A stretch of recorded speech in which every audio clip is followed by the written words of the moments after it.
ഒരു യാദൃശ്യമായ ഒരു സാമ്യത. മലയാളിയാണ് സുകുമാരിയമ്മയെങ്കിലും സുകുമാരിയമ്മ ആദ്യം ചെയ്തത് തമിഴ് സിനിമയാണ്. അവിടെ ഒരു വലിയ വിജയങ്ങൾ ഉണ്ടാക്കിയ ശേഷമാണ് മലയാളത്തിലേക്ക് വന്നത്. ശങ്കർ സാറും അതുപോലെ തന്നെയാണ്. ആദ്യത്തെ ഒരു സൂപ്പർ ഡൂപ്പർ ഹിറ്റ് എന്ന് പറയുന്നത് ഒരു തലൈ രാഗം എന്ന് പറയുന്ന തമിഴ് സിനിമയായിരുന്നു. എന്നിട്ടാണ് മലയാളത്തിലേക്ക് വരുന്നത്. എനിക്ക് ഒരുപാട് സിനിമകൾ നിങ്ങൾ ഒന്നിച്ചുണ്ടെങ്കിലും പൂച്ചയ്ക്കൊരു മൂക്കുത്തിയിലല്ലേ നമ്മുടെ വാതാപി ഗണപതി അതിന്റെ മെലഡി വെർഷനും ഡിസ്കോ വെർഷനും ഒക്കെ ആയിട്ട് ചെയ്യുന്നില്ല. കണ്ണനെ കണ്ടു സഖി എന്ന് പറഞ്ഞ് പാടുന്നു, അതില് സുകുമാരിയമ്മ ഡാൻസ് കളിക്കുന്നു.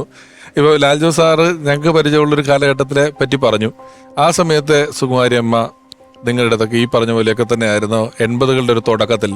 ഞാൻ ആദ്യമായിട്ട് സുകുമാരി ചേച്ചിയെ കാണുന്നത് കാട്ടുപോത്ത് എന്ന് പറയുന്ന ഒരു സിനിമയുടെ, അതിൽ മൗസാറും ഞാനുമാണ് അഭിനയിച്ചത്. അപ്പോൾ അന്ന് പീരിമേഡിലായിരുന്നു ഈ ഫിലിമിൻ്റെ ഷൂട്ടിംഗ്. അപ്പോൾ അവിടെ ചെന്ന് കഴിഞ്ഞപ്പോൾ അന്നത്തെ കാലഘട്ടമല്ലേ, അപ്പോൾ എനിക്ക് മുറിയില്ല. അപ്പോൾ പ്രൊഡക്ഷൻ കൺട്രോളർ പറഞ്ഞു, സാർ മുറി ആയിട്ടില്ല. അന്ന് ഈ ഗസ്റ്റ് ഹൗസുകളിലൊക്കെയാണ് അവിടെ താമസിക്കുന്നത്, ഗവൺമെൻറ് ഗസ്റ്റ് ഹൗസുകളിലും.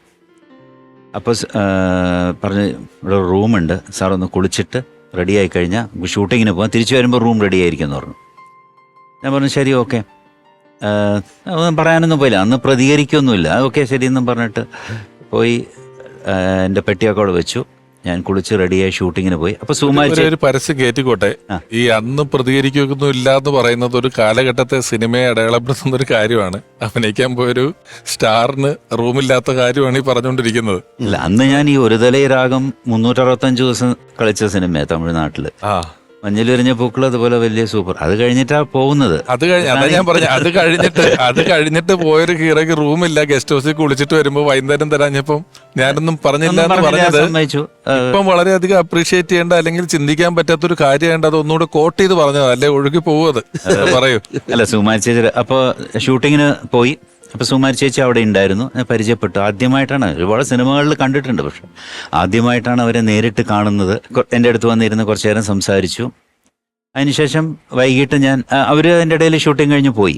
വൈകിട്ട് ഞാൻ അവിടെ ചെന്നപ്പോൾ, റൂമിൽ ചെന്നപ്പോൾ, ഞാൻ കുളിച്ച റൂമിൽ തന്നെ എൻ്റെ പെട്ടി അവിടെ ഇരിക്കുന്നുണ്ട്. അപ്പോൾ പ്രൊഡക്ഷൻ കൺട്രോളർ ഇത് തന്നെയാണ് മുറി എന്ന് പറഞ്ഞു. ഞാൻ പറഞ്ഞു ഇത് സുകുമാരി ചേച്ചിയുടെ മുറിയാണ്, അവർ വേറൊരു സ്ത്രീയുടെ കൂടെ അഡ്ജസ്റ്റ് ചെയ്യാന്ന് പറഞ്ഞു പോയി. എനിക്ക് മുറി കിട്ടിയില്ല ശരിക്കും, പക്ഷെ അവർ അഡ്ജസ്റ്റ് ചെയ്തു. അതാണ് സുകുമാരി ചേച്ചി. ഒരുപാട് ചിത്രങ്ങളിൽ അതിന് ശേഷം ഞാൻ അഭിനയിച്ചവരുടെ കൂടെ എനിക്ക് തോന്നുന്നു ഞാൻ അഭിനയിച്ച ഒരു 60% സിനിമകളിലും സുകുമാരി ചേച്ചി അമ്മയായിട്ടോ അല്ലെങ്കിൽ കാമുകിയുടെ അമ്മയായിട്ടോ അങ്ങനെ അല്ലാതെ പല വേഷങ്ങളിലും അവർ അഭിനയിച്ചിട്ടുണ്ട്. അവർ വളരെ കെയറിങ് ആയിട്ടുള്ള ഒരു ലേഡിയാണ്. ഒരു അമ്മ എന്ന് പറയാം, നമുക്ക് അമ്മ എന്ന് പറയാം. അത്രയും എവിടെ ഇപ്പം നമ്മൾ ഷൂട്ടിങ്ങിന് ചെന്ന് കഴിഞ്ഞാൽ നമ്മൾ ഫുഡ് കഴിച്ചു എന്ന് അവർ അന്വേഷിക്കും. പലപ്പോഴും ട്രിവാൻഡ്രം ഷൂട്ടിങ് നടക്കുമ്പോൾ ഫുഡ് വരുന്നത് പല സ്ഥലങ്ങളൊന്നും ആയിരിക്കും, അവർക്ക് ഒരുപാട് റിലേഷൻസ് ഉള്ള സ്ഥലം. അപ്പോൾ അവരിന്ന് ഫുഡ് വരുമ്പോൾ നമ്മളെ വിളിക്കും, ഇന്ന് നമുക്കിവിടെ കഴിക്കാം എന്ന് പറഞ്ഞിട്ട് റൂമിലേക്ക് വിളിക്കും. അതിന് അത്രയും കെയറിങ് ആയിട്ടുള്ള ഒരു മനുഷ്യസ്നേഹിയാണ്. അതാണ് അതിന്റെ കാര്യം. ഒരാളോടും വ്യത്യാസമില്ല. ഇപ്പൊ ഒരു ഹീറോനോട് ഇങ്ങനെ പെരുമാറി ഒരു അസിസ്റ്റന്റ് ഡയറക്ടറോട് ഇതേപോലെ തന്നെയാണ് പെരുമാറുന്നത്. അതാണ് എല്ലാവരോടും അങ്ങനെ തന്നെ. ഈവൻ പ്രൊഡക്ഷൻ ബോയ്സ് ആയാലും അല്ലെങ്കിൽ ആ സിനിമയിൽ വർക്ക് ചെയ്യുന്ന എല്ലാവരോടും ഒരേ സമീപനമാണ്. നിർമ്മിച്ച സിനിമയിലും അഭിനയിച്ചിട്ടില്ലേ? ഞാനൊരു സിബിമലയിൽ ചെയ്യുന്ന സിനിമ, അപ്പോൾ ചേക്കേറാനൊരു ചെല്ല. അപ്പോൾ ആ സമയത്ത് ഒരു ദിവസം എനിക്കൊരു കോള് വരുന്നു. ഞാൻ ചേച്ചി അന്ന് ഈ മൊബൈലൊന്നും ഇല്ലല്ലോ, അപ്പോൾ ലാൻഡ് ഫോണിൽ വിളിച്ചു. ഞാൻ സുകുമാരിയാണ്, പടം എടുക്കുന്നതാണ്. അതെ ചേച്ചി, എനിക്ക് വേഷമില്ലേ? ഞാൻ പറഞ്ഞു അല്ല അത് നോക്കിക്കോ. അതൊന്നും പറ്റില്ല, ഞാൻ അവിടെ വരും. അങ്ങനെയാണ് ഫിക്സ് ചെയ്യുന്നത്. ഒരു വേഷത്തിന് ഫിക്സ് ചെയ്തു. അവർ ഒന്നുമില്ല, ഒരു ബാഗും പെട്ടി എടുത്തിട്ട് അവരവിടെ വരും, അവരവിടെ താമസിക്കും, നമ്മൾ കൊടുക്കുന്ന മുറിയിൽ താമസിക്കും, നമ്മുടെ കൂടെ. പിന്നെ എല്ലാ കാര്യങ്ങളിലും ഒരു ദിവസം എന്നെ വിളിച്ചിട്ട് പറഞ്ഞു, ഞാൻ അമ്പലത്തിൽ പോകുന്നുണ്ട്, പിന്നെ അവിടെ പോയി പ്രാർത്ഥിച്ച നല്ലൊരു കാര്യമാണ്, സിനിമ ഒക്കെ പ്രൊഡ്യൂസ് ചെയ്യല്ലേ തോന്നുന്നു. അങ്ങനെ പിന്നെ എനിക്ക് ആ അമ്പലത്തിൻ്റെ പേര് മറന്നുപോയി, കുറേ കാലങ്ങൾക്ക് മുമ്പ്.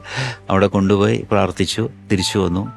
അങ്ങനെയൊക്കെയാണ് എല്ലാ ഒരു എത്ര ഭാഷയിലാണെന്നറിയാം. നമ്മൾ ഇപ്പൊ ടിവിയില് ഇപ്പം ഡിജിറ്റൽ സ്പേസിൽ കാണുന്നത്. അതിന് മുമ്പ് നമ്മൾ ഇങ്ങനെ സാറ്റലൈറ്റ് ചാനലുകൾ ഇങ്ങനെ സർഫ് ചെയ്ത് പോയിക്കൊണ്ടിരിക്കുമ്പം നമുക്ക് അതേ പരിചയമുള്ള ഒരാൾ നിൽക്കുന്നതെന്ന് തോന്നുന്ന പോലെ ചില തെലുങ്ക് പടങ്ങളിൽ കാണാം, ചില തമിഴ് പടങ്ങളിൽ കാണാം. അതിൽ തന്നെ എല്ലാ തരം വേഷങ്ങളും ഇങ്ങനത്തെ ബംഗാളി സിനിമയിൽ അഭിനയിച്ചിട്ടുണ്ട്. കാക്കക്കോയിൽ എന്നൊക്കെ പറയുന്ന സിനിമയിൽ വളരെ ചെറുപ്പക്കാരിയായിട്ട് അഭിനയിക്കുക. അത് എത്രയോ അമ്മ വേഷങ്ങൾ ചെയ്തതിന് ശേഷമാണ് ജഗതി ചേട്ടന്റെ ഭാര്യയായിട്ടുള്ള വേഷത്തിൽ. അതിനു മുമ്പ് എത്രയോ സിനിമകളിൽ ഇവരുടെയൊക്കെ അമ്മയൊക്കെ ആയ ശേഷം ഈ കാലഘട്ടത്തിൽ അങ്ങനെ ഇപ്പൊ ഷീലാമ്മ ഇവിടെ എപ്പിസോഡിൽ വന്നപ്പോൾ പറഞ്ഞിട്ടുണ്ട്, രാവിലെ നസീർ സാറിന്റെ കാമുകിയായിട്ട് അഭിനയിക്കുന്നു, ഉച്ച കഴിഞ്ഞിട്ട് ചേച്ചി, 6 to 9 അമ്മ, പിറ്റേന്ന് രാവിലെ നസീർ സാർ അച്ഛൻ എന്നൊക്കെ പറയുന്നൊരു മാറ്റമുണ്ട്. എന്ന് പറഞ്ഞ പോലെ സമീപകാലങ്ങളിൽ കഴിഞ്ഞ ഒരു 2-3 ദശകങ്ങൾക്കുള്ളിൽ അങ്ങനെ മാറി ചെയ്തിട്ടുള്ള ഒരാളായിട്ട് എപ്പോഴും തോന്നുന്ന ഒരാള് സുകുമാരി അമ്മ തന്നെയാണ്. പിന്നെ ഈ അല്ലാതെ ഈ സ്റ്റേജ് ഷോകള്, ഡാൻസ് പരിപാടികള്, പാട്ട് കച്ചേരികള്, ഇങ്ങനെയുള്ള രീതികളിലും ഈ ഷോയ്ക്കൊക്കെ പുള്ളിക്കാരി വന്നു കഴിഞ്ഞാൽ കംപ്ലീറ്റ് ഡയറക്ടർ പുള്ളിയാവും. എല്ലാ ആളുകളും വിളിച്ച് ചെയ്യിപ്പിക്കുന്നതും റിഹേഴ്സൽ ചെയ്യിപ്പിക്കുന്നതും ചിലപ്പോ മേക്കപ്പ് കോസ്റ്റ്യൂമർ ആവും, എല്ലാം ആവും ചേച്ചി. കൂടെ ഉണ്ട്. എത്ര എനർജി എവിടെ നിന്നാണെന്ന് നമുക്ക് അത്ഭുതം തോന്നും. ഈ കുയിലിനെ തേടി എല്ലാരും ചൊല്ലിടുന്നൊക്കെ പറയുന്ന ചില പാട്ടുകളാണ് കൂടുതലും സ്റ്റേജിൽ ആ സമയത്ത് മുഴുവൻ പാടിക്കൊണ്ടിരിക്കുന്നത്. അസിസ്റ്റന്റ് ആയിരുന്ന സമയത്തും ഇഷ്ടംപോലെ സിനിമകൾ വർക്ക് ചെയ്തിട്ടില്ല. അപ്പം അതെ അതെ, ഏതൊക്കെയാണ്? പ്രാദേശിക വാർത്തകളിലുണ്ടായിരുന്നു തോന്നുന്നു. അതല്ലേ ആദ്യത്തെ സിനിമ, ആദ്യ അസിസ്റ്റന്റ് ആയിട്ട് ഇരുന്ന പടം ആയുഷ്കാലത്തിലുണ്ട്. മറ്റേ തൂവൽ സ്പർശത്തിലുണ്ടായിരുന്നു, ഉള്ളടക്കത്തിലുണ്ടായിരുന്നു. ഉള്ളടക്കത്തില് ഒരു നേഴ്സ്, ഒരു ഈ എനിക്ക് തോന്നുന്നു നേഴ്സ് അല്ല, ബ്രാൻഡ് അടിക്കുമ്പം റൂമിൽ ഇരുട്ടത്തിരിക്കുന്ന ഒരു മനോരോഗിയായിട്ടാണ്. അതെ, മനോരോഗിയായിട്ടുള്ള അമ്മ.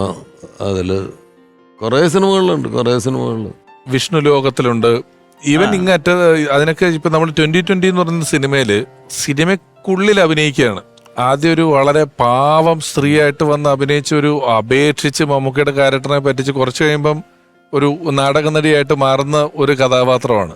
അതെല്ലാം എത്രയോ ഗംഭീരമായിട്ടാണ്. എനിക്ക് ഭയങ്കര അത്ഭുതം തോന്നി. നമ്മൾ ഒരിക്കലും തയ്യാറാവില്ല. ഞാനിപ്പോ എത്ര പൈസ തരാന്ന് പറഞ്ഞാലും ചിലപ്പോ നമ്മൾ ചെയ്യാൻ തയ്യാറാവില്ല. ചിരിയോ ചിരി എന്ന് പറഞ്ഞൊരു സിനിമ മേനോൻ സാറിന്റെ, അതില് ബാലേന്ദ്ര മേനോനെയും മണിയമ്പിള്ള രാജുവിനെയും പറ്റിക്കുന്ന നടി സുകുമാരിയായിട്ടാണ് അഭിനയിച്ചിരിക്കുന്നത്. സ്വന്തം പേരില് അവരുടെ ഐഡന്റിറ്റി യൂസ് ചെയ്തിട്ട് ഒരു ദുഷ്ട കഥാപാത്രം. അല്ലെങ്കിൽ ആർക്കെങ്കിലും 10 ഉപകാരം ചെയ്യുന്ന ആളൊന്നും അല്ല. അത് സുകുമാരി ചേച്ചി ചെയ്ത്. എന്നിട്ട് ഞാൻ പിന്നീട് സുകുമാരി ചേച്ചിനെ പരിചയപ്പെട്ട് കണ്ട സമയത്ത് ചേച്ചി എന്ത് മണ്ടത്തരാണ് ചെയ്തത്, അതെന്താ അങ്ങനെ ചെയ്തത്? അതിനെന്താ എല്ലാവർക്കും അറിയാലോ നമ്മൾ അങ്ങനെയൊന്നും ചെയ്യില്ല എന്ന്. അത് സിനിമയല്ലേ. ഞാൻ സിനിമയില് സുകുമാരി ചേച്ചിയായിട്ടല്ലേ അഭിനയിക്കുന്നത്. അതൊന്നും ആ സുകുമാരി അല്ല ഈ സുകുമാരി എന്ന് എല്ലാവർക്കും അറിയാം.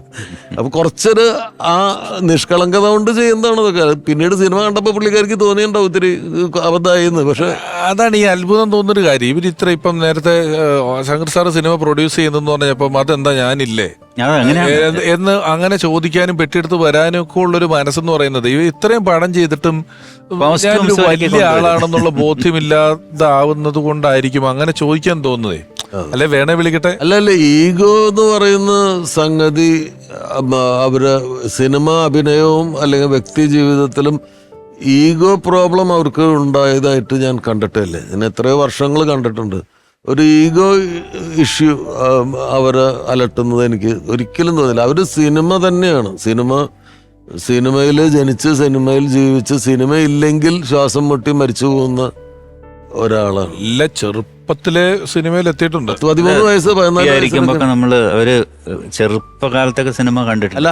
ഞങ്ങൾക്കൊക്കെ കുറെ കാര്യങ്ങൾ പറഞ്ഞു തരുമായിരുന്നു. ഈ പഴയ കഥകള് നമുക്കൊരു ഇൻട്രസ്റ്റ് ആണല്ലോ. നമ്മള് പുതിയ ആൾക്കാരല്ലേ സിനിമയിൽ. അപ്പോൾ പഴയ ആ ഷൂട്ടിംഗ് സമയത്ത് ഉണ്ടായിട്ടുള്ള കുറെ അനുഭവങ്ങള്, രാജ് കപൂറിന്റെ മറ്റേ പത്മിനി ചേച്ചി അഭിനയിക്കാൻ പോയ സമയത്ത് സുകുമാരി ചേച്ചി കൂടെ പോയിരുന്നു. അപ്പൊ ആ കഥകളൊക്കെ പറയാം അവിടെ അവരെങ്ങനെയാണ് അതിന്റെ കുറെ. ഈ പല സിനിമകളിലും ഈ ലളിതരാഗിണി പത്മിനിമാരൊക്കെ ഭയങ്കര ബിസി ആയിരുന്ന കാലത്ത് പറഞ്ഞു കേട്ടിട്ടുള്ളതുണ്ട്. നമുക്ക് ചേച്ചിയോട് ചോദിക്കുമ്പോൾ ചേച്ചി ചിരിച്ച് അതിന് മറുപടി പറയില്ല ഒരിക്കലും. ഇവരുടെ പല സിനിമകളിലും ഡാൻസ് സീക്വൻസുകളുണ്ടല്ലോ. ആ ഡാൻസ് ഇവരെ കണ്ട ഭയങ്കര സിമിലറാണ്. മേക്കപ്പ് ചെയ്ത് കഴിഞ്ഞാൽ അറിയില്ല. അപ്പം ലളിത ആണോ രാഗിണിയാണോ പത്മിനിയാണോ എന്നറിയില്ല. വലിയ സ്റ്റാർ ആയിരിക്കുന്ന കാലത്ത് ക്ലോസ് ഷോട്ടിൽ മാത്രമാണ് അവർ ഡാൻസ് ചെയ്യുക. അത് വൈഡ് ഷോട്ടിൽ മുഴുവൻ സുകുമാരി ചേച്ചിയാണ്. കേട്ടില്ലേ? സുകുമാരി ചേച്ചിയാണ് വൈഡ് ഷോട്ടുകളിൽ അഭിനയിക്കുന്നത്. കാരണം അതേപോലെ ഡാൻസ് ചെയ്യും.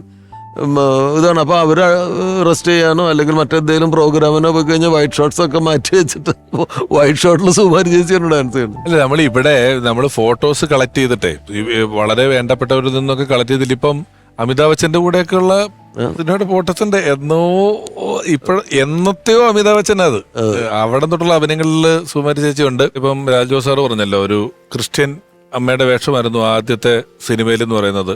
അവിടെ നിന്നും നല്ല ഒരു തമിഴ് അമ്മയരായാലും ശരി, ഒരു തട്ടൊക്കെ എടുത്ത് തലയിലേക്ക് ഇട്ടിട്ട് നേരെ ഒരു മുസ്ലിം സ്ത്രീ ആയിട്ട് വന്നാലും ശരി, ഇതിനൊക്കെ പുറമെ ഈ ബോയിങ് ഒക്കെ പോലെയുള്ള പടത്തിൽ ഒരു ആംഗ്ലോ ഇന്ത്യൻ ഈ ഷർട്ടും ഡിക്കമ്മായി എന്നൊക്കെ പറയുന്ന കഥാപാത്രങ്ങളായിട്ട് വന്നാലും എല്ലാം ഞാൻ കേട്ട ലാലേട്ടന്റെ ഷർട്ടും കണ്ട് മേടിച്ചിട്ടിട്ടാണ് ആ പടം ചെയ്തിട്ടില്ല എന്നൊക്കെ ഞാൻ എവിടെയോ വായിച്ചിട്ടുണ്ട്. ഭയങ്കര എനർജിയാണ് സുമാരി ചേച്ചി. ഇപ്പൊ ഞാൻ പറഞ്ഞ മാതിരി ആ പൂച്ചക്കൊരു മൂക്കുത്തിയിലെ ആ സോങ്ങിലൊക്കെ എന്താണ്, നമുക്കൊന്നും കൂടെ ഒന്നും ചെയ്യാൻ പറ്റില്ല, അത്ര എനർജിയാണ്.